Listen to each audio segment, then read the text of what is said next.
Okay, here's a tweet from Republican Senator Tommy Tuberville of Alabama.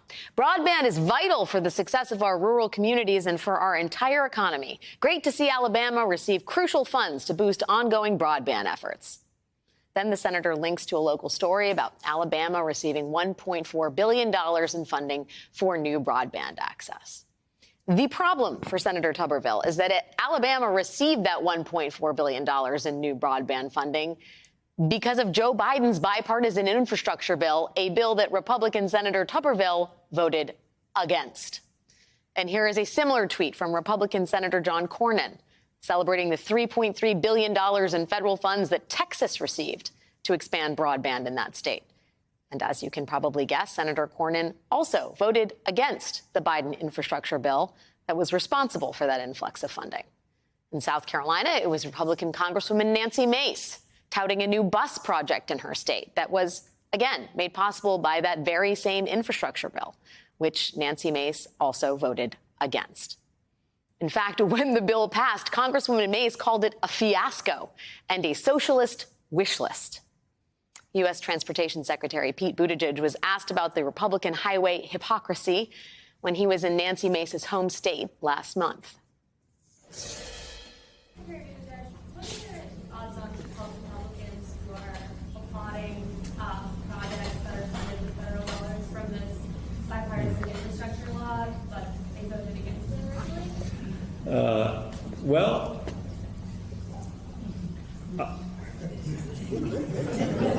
I would say, welcome aboard. And Transportation Secretary Pete Buttigieg joins me now. Mr. Secretary, your magnanimity is impressive in that moment, but I got to ask, what is the Biden White House plan for making sure Americans know who voted for these projects? I think by my count, a majority of Republicans in the Senate voted against this infrastructure bill that's going to bring $110 billion for road and bridge repair, $39 billion to modernize transit, $7.5 billion in electric vehicle chargers. I mean, these are big investments that they voted against. So is there any kind of messaging strategy here to correct the wrongs?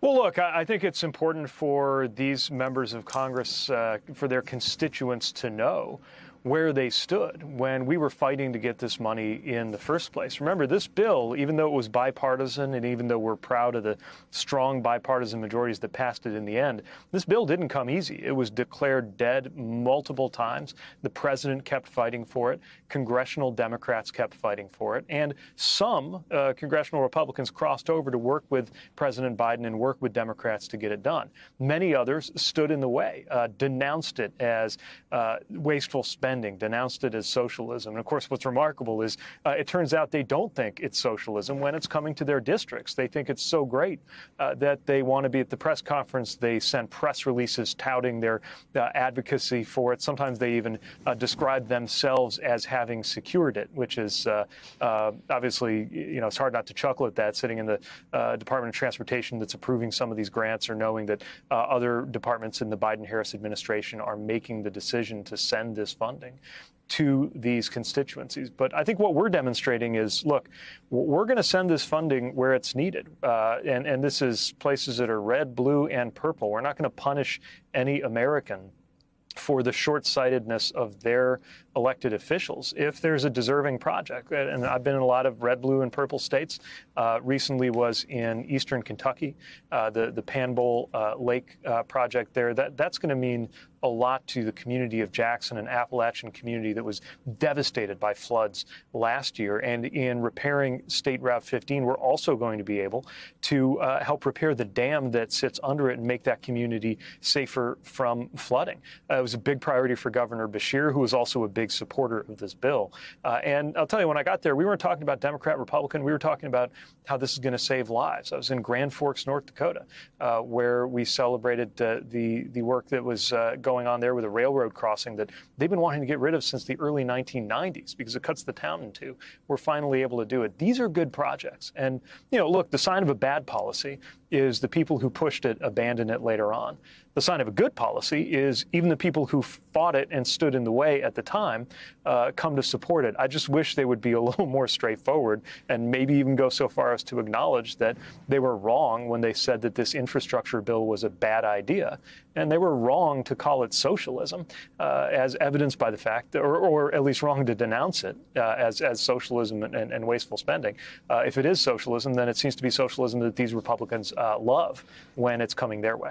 Yeah, I mean, and I understand the sort of like, haha, the hypocrisy, the irony of it. It is in some way hilarious, but it's also kind of quietly devastating, right? I mean, this is a party that fights tooth and nail against quote unquote government overreach and then lies to the American public about its very positions, and then spends a lot of time and a lot of ink and a lot of, soapboxing denouncing the Biden administration and calling it some of the worst names in the book. And some of it has had the intended effect, which is to erode Americans' confidence, not only in government and what it can do, but in this president in particular. And as you rightly point out, these are important projects that touch red and blue and purple states alike. And I think some Democrats in particular, it enrages them that this administration does not get the credit, and Democrats don't get the credit that is due in terms of passing these big pieces of legislation, envisioning change in the country and moving it forward. I mean, do you think more needs to be done, like a WPA-style stamp, or maybe signing things like Donald Trump was wont to do? I mean,